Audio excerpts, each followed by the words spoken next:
Israel Hamas युद्ध को 10 दिन बीत चुके हैं, लेकिन 10 दिनों में बहुत तबाही मची है, बहुत लोग मर चुके हैं। बड़ा सवाल यह है कि ये युद्ध कहाँ जा रहा है।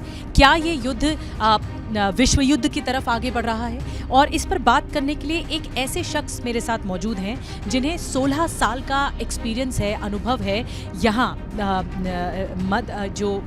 मध्य अरब देश है वहाँ पर और नॉर्थ अफ्रीका में। मेरे साथ कैप्टन सिकंदर रिजवी साहब हैं जो कि प्रोफेशनल पायलट हैं और वो बताएंगे कि क्योंकि जब वो खुद रह चुके हैं वहाँ पर, तो बताएंगे कि इस वक्त जड़ क्या है और ये युद्ध क्या दिशा ले रहा है। सर, क्या ईरान कूदेगा इस युद्ध में?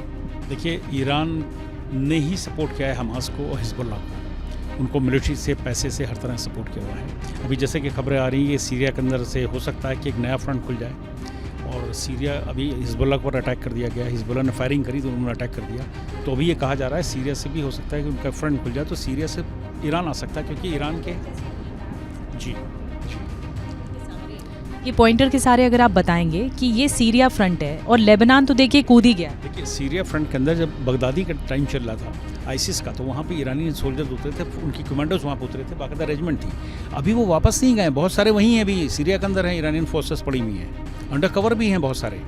वो इनको हिजबुल्लाह को बहुत आसानी से उनको जो है मिलिट्री सप्लाई देते हैं और साथ साथ में हमास को भी देते हैं। वो वहाँ पे फ्रंट खोलने में उनको टाइम नहीं लगेगा, क्योंकि चाह रहा है ईरान के एंगेज किया जाए इसराइल को, और हिजबुल्लाह को उन्होंने अभी आगे किया, हमास को आगे किया है। तो वहाँ से भी अटैक हो सकता है नया फ्रंट खुल जाए, ईरान खुल करके वॉर के अंदर आ जाए। ईरान के सर विदेश मंत्री और हमास के कमांडर ने मुलाकात की, कल तस्वीरें आई थी, तो ये बहुत ज़्यादा खलबली मची हुई है कि कौन कौन से मुल्क शामिल होंगे अब। ईरान का ये रहा है कि ईरान ने सिर्फ ज़मीन की लड़ाई है, कोई रिलीजियस लड़ाई नहीं है। मैं आपसे बता दूं, कोई जूइश की मुस्लिम की लड़ाई नहीं है। अगर ये बात होती तो जी, जो ये अब देखिए ये रमल्ला का इलाका, ये ज़मीन के लिए जेरूसलम है, इसके अंदर इसको बैतुल मुक़द्दस भी कहते हैं।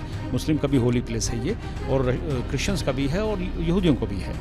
ये जो है ये वेस्ट बैंक है, और ये इलाका जो है फिलिस्तीनियों का है। यही रामल्ला भी आता है।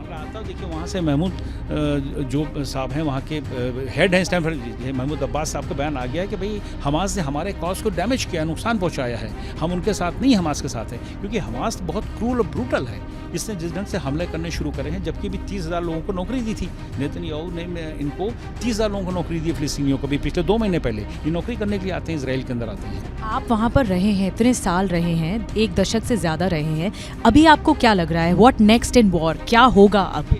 जब देखिए, आप पहले चले 80 से दौर में चले जाइए, तो उसमें पीएलओ थी, उसके बारे में अल-फतह थी, उस समय ब्लैक सितंबर थी, उसी टाइम अमल मिलिशिया हुआ करती थी, लड़ा क्रिश्चियन मिलिशियाज भी थे जो लेबनान में लड़ा करते थे। वो दौर में आज के दौर में थोड़ा सा फ़र्क आया। फ़र्क ये आ गया कि गाज़ा के अंदर जो ये लोग कर रहे हैं, जो हमास ने किया है, ये गाज़ा में जो हमास कर रहे हैं, ये इस तरह का ब्रूटल कभी नहीं हुआ है।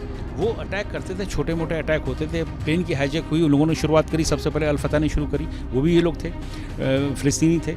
लेकिन अभी जो उन्होंने शुरू किया, सीधे अटैक करना शुरू कर दिया, पूरा वॉर डिक्लेयर करके किया है, जिसको बैक किया ईरान ने, और बैक करके ईरान अपनी सेना उतारेगा, जैसे आपने सीरिया में बताया। देखिए, ईरान अपनी सेना जल्दी उतारता नहीं है। अभी जब अर्मेनिया का अज़रबैजान का वॉर चल रहा था, तो वो अर्मेनिया को सपोर्ट कर रहा था, क्रिश्चियन स्टेट को, ईरान, और इजराइल पहुंचा था मदद करने के लिए अज़रबैजान की। वो मुस्लिम स्टेट है, 97% मुस्लिम है, शिया मुस्लिम है, जो ईरान के अंदर शिया मुस्लिम्स हैं, उनको सपोर्ट करने और उनको बचाने के लिए इजरायली फोर्सेस पहुंची हैं, स्पेशल फोर्सेस वहाँ उतरी थी।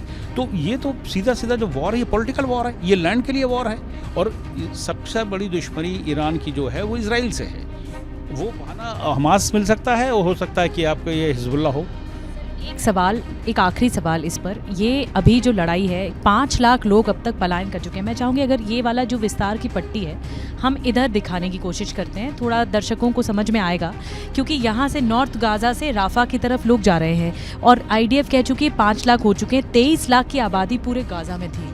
तो ये कैसे होगा? ये बहुत बड़ी त्रासदी की तरफ बढ़ रहा है। ये तरफ है, ये मैं आपको चीज़ बता दूं, ये क्यों जा रहे हैं इसमें साउथ में, क्योंकि ये इजिप्ट का बॉर्डर है, ये सारा डेजर्ट है यहाँ पर, और यहाँ पर वो चाह रहे हैं कि हम एंटर कर जाएं। हालांकि इजिप्ट गवर्नमेंट ने रास्ता बंद कर दिया, वो नहीं चाहती कि ये लोग हमारे आएँ, क्योंकि उनके यहाँ के जो टेररिस्ट ऑर्गेनाइजेशन है, ब्रदरहुड है, अल-शबाब है, वो वहाँ की गवर्नमेंट के अगेंस्ट में, उनसे इनका टाई अप है हमास का। हमास उनके जो फ्रेंडली हैं, वो सपोर्ट कर रहा है, करते हैं, वो इस टाइम हमास को सपोर्ट कर रहे हैं, अल-शबाब और आपके ब्रदरहुड। फिलिस्तीन जो सपोर्ट कर रहे थे हमास को, उनको लेंगे, मिस्र लेगा, इजिप्ट लेगा। फिलिस्तीनी, देखिए फिलिस्तीनी अब यहाँ पे ये आ गया कि जो फिलिस्तीन के अंदर जो भी गवर्नमेंट चल रही है फिलिस्तीन की, तो उनका जो महमूद अब्बास साहब का बयान आ गया कि इन्होंने हमारे जो एक आज़ादी की, एक मुल्क की जगह मांग रही थी, उस लड़ाई को इन्होंने नुकसान पहुँचाया हमास से।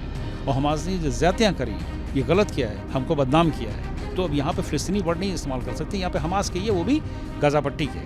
हमास को सपोर्ट कर रहे हैं सर फिलिस्तीनी, वो क्या मिस्र उसको सहयोग करेगा? ये मिस्र में अगर मिस्र की बॉर्डर कर रहा है, गवर्नमेंट नहीं कर रही है, उसने मना कर दिया। गवर्नमेंट के स्टेटमेंट आ गया कि हम हमने बॉर्डर ब्लॉक कर दिया, माने नहीं देंगे। नॉन वो वहाँ पर के डेजर्ट है, बड़े कोई शहर वगैरह वहाँ पे नहीं है, लेकिन ये कि अल-शबाब है, ब्रदरहुड है, वो हमास को सपोर्ट कर रहा है। कितने दिन चलेगा युद्ध?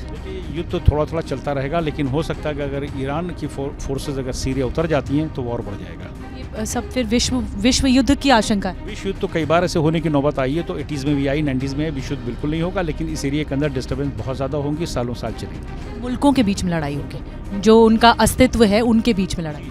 विश्व युद्ध बिल्कुल नहीं होगा, इन्हीं लोगों में होगा, मिडिल ईस्ट के अंदर ये वॉर वहीं खत्म हो जाएगी। कितनी बार हुए बड़े बड़े वॉर, ये वहीं खत्म हो जाएंगे। बहुत बहुत धन्यवाद, thank you so much for talking sir, thank you.